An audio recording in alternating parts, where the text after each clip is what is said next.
You don't jump to put jeans on, baby, you don't feel my pain. Please don't give me hype. Write my name in ice. Can't argue with these lazy bitches, I just raise my price. I'm a boss, I'm a leader. I pull up in my two-seater and my mama was a seven. Welcome back to my channel. Along with my fitness and BBL journey, I want to give you all just a few topics and things that I would like to talk about and along the journey, and some things that I think are very relevant. So, welcome back to my channel. I want to discuss some topics along my fitness and BBL journey. My surgery isn't until December, so we have a bunch of things we can talk about before then, okay? So thank you for tuning in. Today, one of the topics that we are going to talk about is body image, right? It's really important to tap into that and what that means for me, for you, and just for people in general, and what leads people to care about body image and what, you know, it looks like, and how do you feel about it, and all of those things. So let's go ahead and dive right in to body image. So the first thing I want to touch on in regards to the body image topic is how did you see yourself as a child growing up, as an adolescent? Did you have confidence? Did you have self-esteem issues? What was going on, and how did you feel growing up about your body? So think about that. So I'm going to tell you, for me, I was always really small, no curves, none of that, but that didn't matter to me back then, growing up, or even in high school. When you get a little bit older and you start caring a little bit more about your body and what it looks like to other people and opinions and all of that stuff. I'm gonna be honest with you, I didn't care. I did not come from a very curvy family, so hips, booty, all of those things, yeah, we didn't have it. And so I just didn't care about what my body looks like. I was fairly small anyway, so it just didn't matter. And I was very active. Like, I was a cheerleader in high school, and I worked out and things like that. So as far as like body image, I didn't have any issues with that. However, I did have self-esteem issues. I had confidence issues, things like that. And it was not because of my body. It was really just the way I looked. I didn't think that I was very pretty growing up. And although my mom and people in my life would try to make sure that I was aware of the beauty, I just didn't feel it.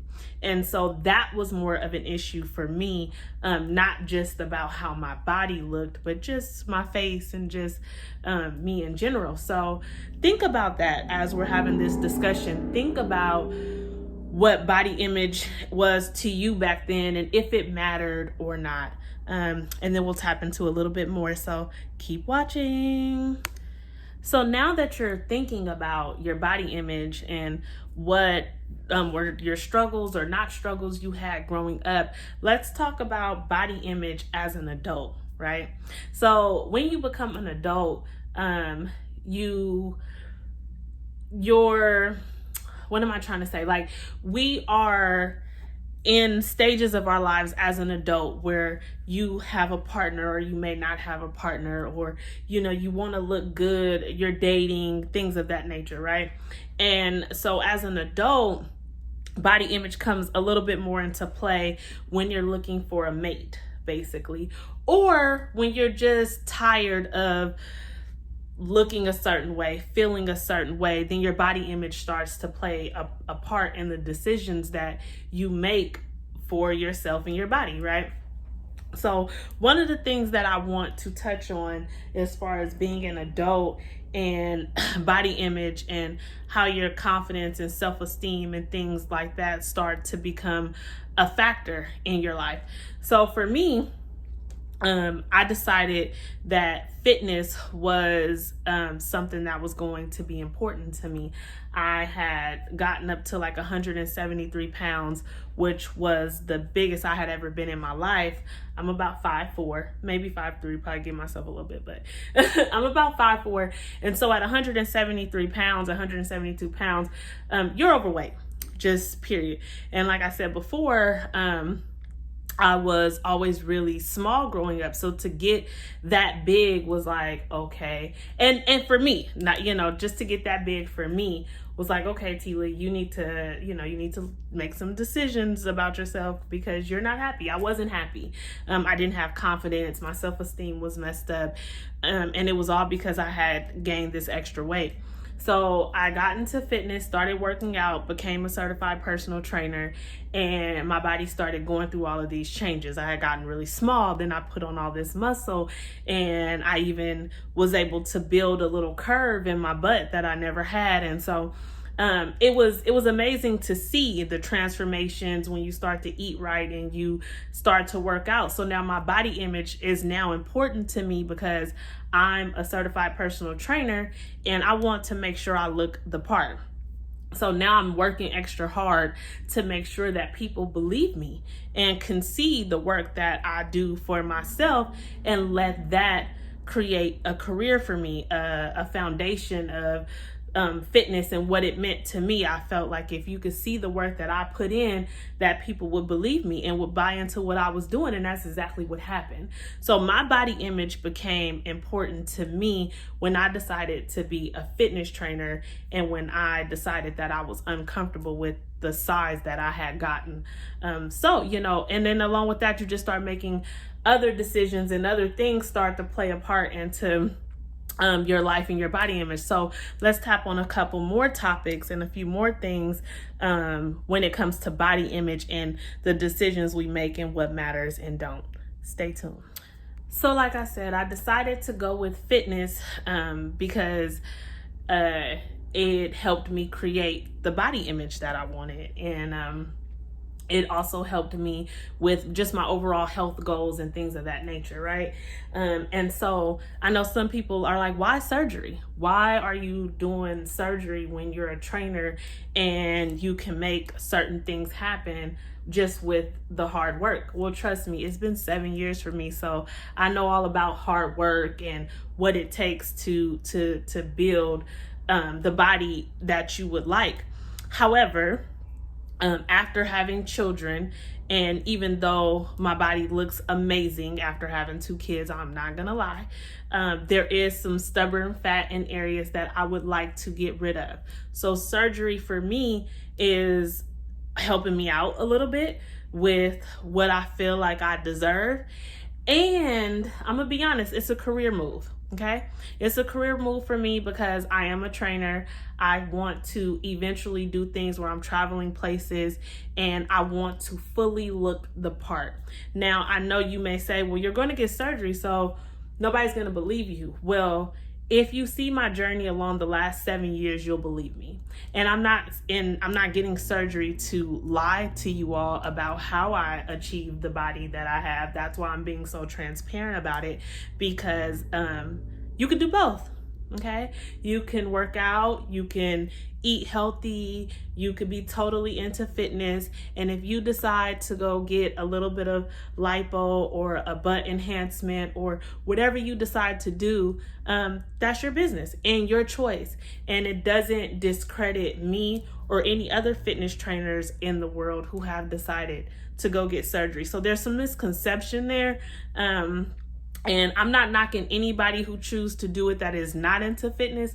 However, just from a fitness standpoint, it doesn't discredit me as a trainer or any other fitness trainers who have decided to go the surgery route. So I just want to also put that out there. But let's also just talk a little bit more about body image and women and what we do for our men. So, as I was saying earlier, as you get older and you become an adult and you have a partner, a mate, somebody that you're with or you're dating or whatever, I know that women, we dress a certain way, we do certain things sometimes when we want to be attractive to our partner or the person that we're with, or the person we're dating. We're trying to be the catch. And so I know that sometimes women make moves based on what we feel is desirable for a man. And that's all good and all, you do have to do a little extra sometimes when you're trying to catch him.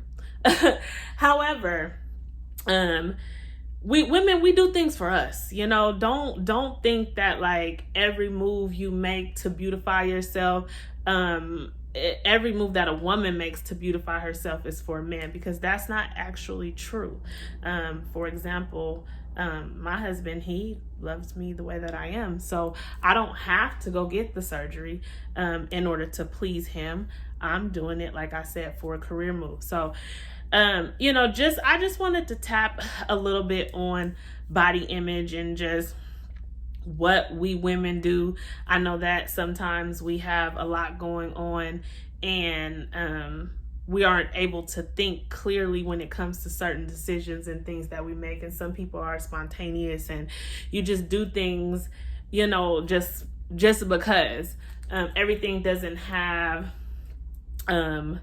such a serious reason behind it, but body image is important. It's important for me. It's important for you. And I think it's all about just having confidence and having self-esteem and yourself, and just believing in yourself and not feeling like you have to do something in order to be accepted or beautiful, because that's not true. Like I said, I'm very happy with my body and where I am, and I'm very confident. However, I do want the surgery. It's just what it is. So leave some comments below. Tell me what you all think about just body image and what we women will do and not do for ourselves to get to where we want to be. Talk about tell me, what have you done? Have you made decisions for your man? Have you made decisions for you? Have you decided to change how your body looks because of XYZ? I don't know. Talk to me, y'all. Tell me, what have you experienced over the years when it comes to your body and the image that your body says about you? Okay. Let's talk. Let's also discuss social media and what social media has done to a lot of people in regards to body image. And it could be a good thing, it could be a bad thing. It's all about how you look at it. Social media has created this platform where everything is visual. And if it doesn't look good to the eye, it's not good, right? And so now we're in that phase of life where everybody is accessible. And so for some people, for me, I'm gonna be honest with you, I think it's a good thing. And I don't think, I know some people feel like they have to keep up and look like other people because that's how they look. But for me, I just think it's a good thing that people are now aware of their body and their health and deciding to do something about it. And I also think that for anybody who decides to start working out and eating healthier because you're looking at other women online who are keeping themselves up and taking care of their body, I think that that's great. Honestly, I know some people look at it like, everybody's trying to keep up and, you're comparing yourself to this woman and that woman. And I don't want you all to feel as if you're comparing yourself, but I do want you all to look into how it's making you feel when you do see somebody else that's taking care of their body and they're eating right and just their overall health goals, and how that makes you question what you're doing with your body and your health goals. So I like to look at everything from a positive point of view, and I do think that although social media can make some people feel a little bit intimidated, I think that it's just a mindset thing, and it just needs to shift in how you see it. And don't look at it as if you're comparing yourself to the next woman or to the next man. Look at it as it made you aware that you need to make some changes. It made you aware that you needed to work out, or it made you aware that you needed to be more healthier. And I know there's all these quick fixes and things we do, and like I said, for me, I am going to get surgery. However, I've worked out for 7 years before making this decision. So and social media plays a part in my decision, because I'm a personal trainer. I'm advertising and marketing myself as a personal trainer, because that's what I am. And so this surgery is going to help me with my career. So, just wanted to tap a little bit onto that, because I know that social media is important now, that this is just the times that we're living in. And so, it's important to be mindful, but don't let social media make you feel like you are not good enough. Do not allow somebody else's body or image make you feel as if yours is not good enough. But allow it to help you make the necessary changes so that you are more confident, so that you are healthier, things of that nature. So, social media is not a bad thing, and we all have to just look at it in a more positive light. All right, you all, thank you again for tuning in to this episode of Body Image. I appreciate you for just watching and getting some of my opinions. This journey is going to by far be one of the most amazing things I've ever done. So I'm happy that I get to document the journey up into the surgery and some of the things that I am thinking about when it comes to getting surgery, and just the fitness world, and why people get into fitness, and why you want to change your body, and those things. So stay tuned. There's going to be plenty more topics over the next few months leading up to my surgery in December. So thank you again, and I will see you all next time. Hey, you don't jump to put jeans on, baby, you don't feel my pain. Please don't give me hype. Write my name in ice. Can't argue with these lazy bitches, I just raise my price. I'm a boss, I'm a leader. I pull up in my two-seater, and my